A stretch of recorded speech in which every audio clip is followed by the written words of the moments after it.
Mas Budiman ini kayak ngawang-ngawang gitu Mas, kayak tidak membumi gitu, kayak yang diomongin tuh kayaknya kok nggak real gitu.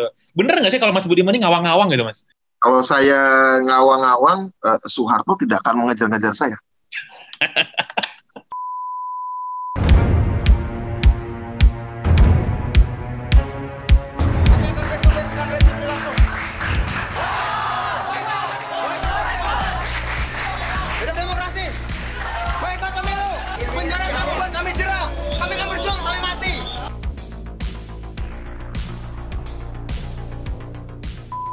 Budiman Sujatmiko, seorang politisi, aktivis, demonstran, pemikir.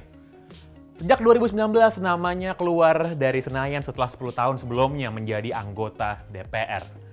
Namanya kembali pencuat pekan lalu setelah ia diangkat menjadi seorang komisaris independen sebuah BUMN, PTPN 5. Gue ngobrol dengan Budiman via Zoom dan gue bertanya banyak pertanyaan semua orang kepada dirinya, termasuk soal apakah dirinya diangkat menjadi komisaris BUMN adalah proses bagi-bagi jatah akibat kerja politik yang sudah usai di tahun 2019 yang lalu. Benar nggak demikian?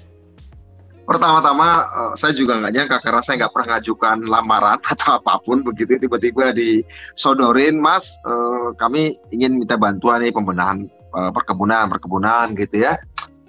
Desa-desa kan Mas Budiman suka ya, ngurusi desa dan juga ngumpulin para inovator teknologi, koperasi segala macam. Oh iya betul, ya boleh, saya senang kalau diminta untuk pembenahan desa sekitar perkebunan atau untuk mendorong inovasi bioteknologi atau apapun dengan tim saya begitu. Iya, tapi harus jadi komisaris kira-kira itu. Wah, kaget.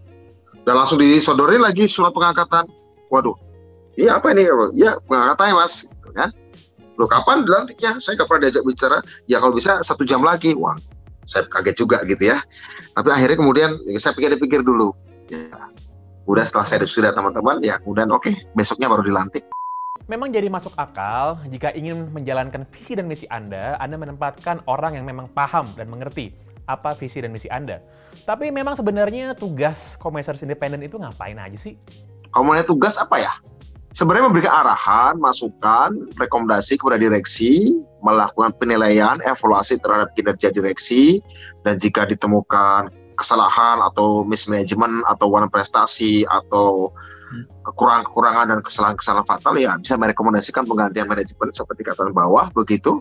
Perubahan manajemen termasuk dan membantu apa saja hubungan eksternal perusahaan dengan kelompok masyarakat, dengan kalangan korporasi, pengusaha, dengan kalangan petani, dengan kalangan LSM, dengan kalangan siapapun yang bisa menjadi stakeholders atau partner dari PTPN ini. Kira-kira begitu sih. Oke, basically agak luas, tapi itu dia mewakili pemerintah, mewakili negara, maaf. Dari seorang anggota parlemen yang turut menggaungkan undang-undang desa, sekarang hanya menjadi komisaris sebuah BUMN. Apakah ini menjadi sebuah kemunduran bagi karir politiknya Budiman Sujatmiko? Oke, ini saya mau bacain tweetnya dari Bang Jansen Sitindaun. Dia bilang, baru tahu dan baca Mas Budiman jadi komisaris. Selamat. Walaupun jujur, menurutku untuk kelas legenda, kampion aktivis dan orang pintar dari Cambridge, seperti jenengan, ini terlalu kecil dan kurang pas lah. Tapi apapun itu sehat selalu lah Mas Budiman. Itu kata Bang Jansen. Nah, yang mau saya tanyakan, bener gak sih Mas sebenarnya kalau kita melihat gimana sejarah pergerakan, perjuangan Mas Budiman dari jadi aktivis dulu, lalu jadi anggota DPR selama 2 periode 10 tahun, lalu sekarang dalam tanda kutip hanya menjadi komisaris, itu terlalu kecil nggak sih buat Mas Budiman sebenarnya? Pertama, kalau dilihat satu persatu ya tentu saja itu kan hanya ke satu BUMN di sebuah wilayah begitu PTPN 5. Tapi sebenarnya kan ketika saya nggak jadi DPR, saya kan juga ada kerjaan-kerjaan yang lain begitu ya. Kerja-kerja lain, ada ngurus koperasi, ngurus inovator, dan kita lagi mendorong ada kita lagi mengupayakan pembentukan kawasan industri yang sudah lewat beberapa prosedur, sudah lewat, tinggal tunggu perpres peraturan presiden. Nggak jauh dari Jakarta, sekitar 800 hektar saya diserahi untuk mengelola itu. Tentu saja saya ada banyak pekerjaan, sehingga menurut saya posisi komisaris yang tidak terlalu menyita waktu sehari-hari, tapi katakanlah reguler seminggu sekali lah ya.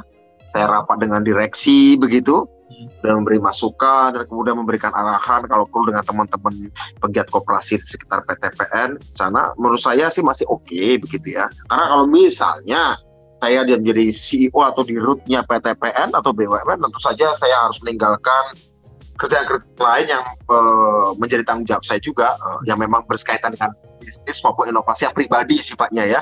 Tapi karena bagi saya ketika permintaan pertamanya dari teman-teman dari PTPN adalah membenahi relasi antara perkebunan dan masyarakat, ikut memberikan kontribusi bagi inovasi-inovasi aneka-ragaman produk dari sawit atau karet, bukan cuma menjadi CPO tapi bisa menjadi produk apa saja, entah macam-macam lah ya gitu, pemetaan berbasiskan akurasi data. Bagi saya karena itu juga passion saya dan kebetulan yang sedang kami kerjakan di desa-desa di banyak tempat di Indonesia, karena nyambung banget. Ya sudah, ini maju dalam tanda kutip, saya terbantu untuk bisa menemukan spot atau daerah yang cukup banyak, meliputi 80 desa, 74.000 hektar perkebunan milik mereka, dan itu adalah huge. Dan ya ini bisa dalam tanda kutip menjadi laboratorium sosial dari apa yang sedang kita kerjakan, atau salah satu laboratorium sosial yang saya kerjakan dengan tim selama ini. Jadi nyambung. Jadi bagi saya bukan soal posisi ya, bagi saya ini patriotic duty lah kira-kira, kalau kamu masih percaya itu ya, patriotic duty ya, atau ya kalau saya masih percaya, negara bangsa. At least sampai 2045 kita tahu lah bagaimana apa yang kita pertahankan. 2045 beyond kan nanti situasinya sangat banyak sekali perubahan. Tapi intinya saya merasa bahwa sawit atau perkebunan itu wilayah memang banyak orang mengkritik itu dan pra-revolusi 1.0. Tapi bagi saya justru tantangannya membawa masa lalu ke masa depan. Dan kalau ini berhasil, mudah-mudahan sih bisa jadi role model tempat-tempat lain gitu. Jadi bukan soal posisinya itu sendiri, bukan soal jabatan itu sendiri atau statusnya. Bagi saya sih enggak itu yang saya pikirkan. Tapi bahwa saya dengan teman-teman saya bisa membantu merealisasikan apa yang menjadi ide kami, itu bagi saya berharga ya di sana.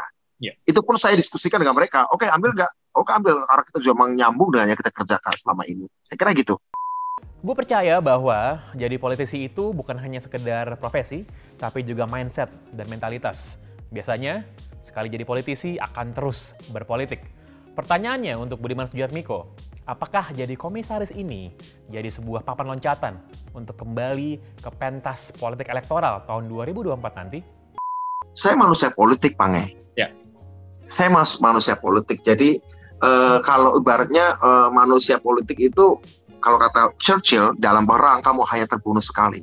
Tapi dalam politik kamu terbunuh berkali-kali, gitu kira-kira ya. Terbunuh berkali-kali berarti dilahirkan berkali-kali juga tentu saja. Jadi menurut saya, tidak di dalam sistem pun, di luar sistem pun, ya kemarin ini saya tetap melakukan kegiatan-kegiatan politik. Dan ketika saya dengan mengumpulkan teman-teman talenta di inovator, ketika kita membangun pemberdayaan desa, itu kan bagian dari realisasi visi politik yang saya yakini, ideologi politik, bahkan komitmen politik yang saya yakini, nilai-nilai politik yang saya yakini. Ada dalam kekuasaan formal atau tidak dalam kekuasaan formal, bagi saya adalah ruang mengelola kepentingan publik adalah politis sifatnya. Politis sifatnya. Jabatan itu hanyalah satu jabatan formal dalam sebuah institusi, itu hanyalah salah satu cara saja ya.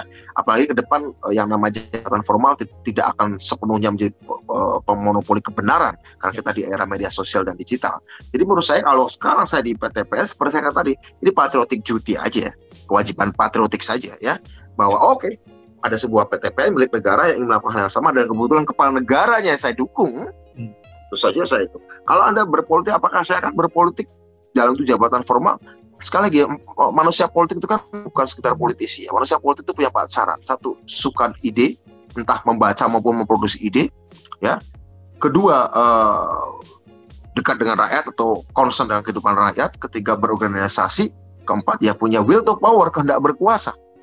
Untuk punya posisi di eksekutif maupun legislatif. Saya kira itu. Kelima, kalau tambahnya, kalau Anda mampu membuat retorika, lisan dan tulisannya bagus, itu tambahan lah ya, sempurnanya ya. Tapi yang wajib itu 4. Punya ide, dekat dengan rakyat, suka berorganisasi, dan punya kehendak berkuasa. Tapi sebenarnya yang ingin Mas Budiman katakan adalah Mas Budiman tentu saja masih tidak menutup kemungkinan untuk kembali berpolitik praktis nanti untuk jabatan publik gitu. Ya. Dalam mengelola dana publik, regulasi, undang-undang atau kebijakan, saya kira itu. Woi, lo tau nggak AI apaan? Enggak. Machine learning? Enggak juga. Teknologi 4.0? Yang itu belum tahu. Budiman sering ngomongin soal teknologi 4.0, machine learning, AI, dan lain sebagainya. Banyak yang bilang, Budiman itu ngomongannya selangit, tidak membumi, dan omongannya ngawang-ngawang. Bener nggak Budiman itu orang yang ngawang-ngawang? Kalau saya ngawang-ngawang, Soeharto tidak akan mengejar-ngejar saya. Kalau saya ngawang-ngawang, saya tidak sekali disebut ngawang-ngawang, Bang. Sejak SD, saya sudah disebut ngawang-ngawang oleh keluarga, oleh teman. SMA pun saya pernah dengar guru saya, kamu tuh kerjanya guru lagi ngajarin, kamu sendirian, asik sendiri, mau menyelamatkan dunia apa gitu kan. Saya pernah ditegur guru SMA saya seperti itu, nggak sedikit.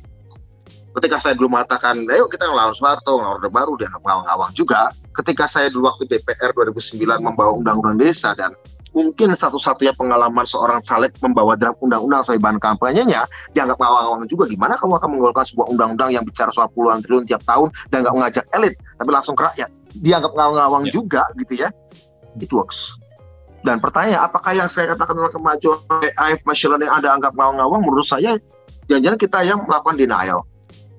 Handphone yang Anda pegang ada machine learning-nya, ada AI-nya, YouTube, asumsi, whatever, itu sudah melekat dalam kehidupan kita. Masalahnya adalah kita terbiasa menjadi bangsa konsumen, menjadi bangsa pengunduh saja. Ketika saya ajak stimulus orang untuk menjadi bangsa pengunggah, manusia mengunggah, manusia memproduksi, bukan cuma konsumsi teknologi, jangan-jangan kemanjaan kita saja menganggap bahwa kita udah kita mengonsumsi saja. Kalau ada memproduksi, ada mengawang-awang. Ya menurut saya sih orang seperti itu jangan-jangan malah dia akan diperalat oleh alat ke depan. Padahal tugas manusia kan memperalat alat, secerdas apapun alat itu. Kita mungkin tidak akan mampu mengalahkan kecerdasan buatan, tapi kita masih mampu mengalahkan mereka dalam soal imajinasi, dalam soal empati. Ya, yang saya tumbuhkan justru imajinasi dan empati, dan silakan diterjemahkan bagi yang ahli kepada algoritma. Silahkan terjemahkan bagi yang ahli kepada masyarakat, dan itulah yang sudah coba kami lakukan. Kita di desa-desa misalnya, kita lagi coba melakukan internetizasi di 5.000 desa tahun ini misalnya, targetnya seperti itu. Dan karena imajinasi atau dianggap nggak real, tiba-tiba ada orang menyerahkan, Mas, ada tanah ada 400 hektar, tolong dikelola dong. Ini saya nggak mau jadi perkebunan, saya ingin jadikan ini seperti Silicon Valley, seperti mimpi Mas Budiman. Artinya apa? Yang paling tanah itu buying my idea, buying my dream, gitu dia. Yang disebut mengawang-awang itu dia beli, Mas ada tanah, silakan ubah ini jadi Silicon Valley seperti mimpinya Mas Budiman. Yang disebut tidak real itu. Dan bagi saya itu terlalu konkret. Bicara tanah 800 hektar, bicara ribuan desa, konkret, ada alamatnya, ada luasan tanahnya, ada sertifikatnya. Itu lebih konkret daripada sekedar bikin hashtag ataupun trending topic. Saya kira itu. Saya bisa membuktikan, saya bisa membuktikan dalam bentuk daging, darah, tulang, urat, dan hardware, kira-kira itu. Apa yang kurang nyata dari itu? Betul, Mas Budiman.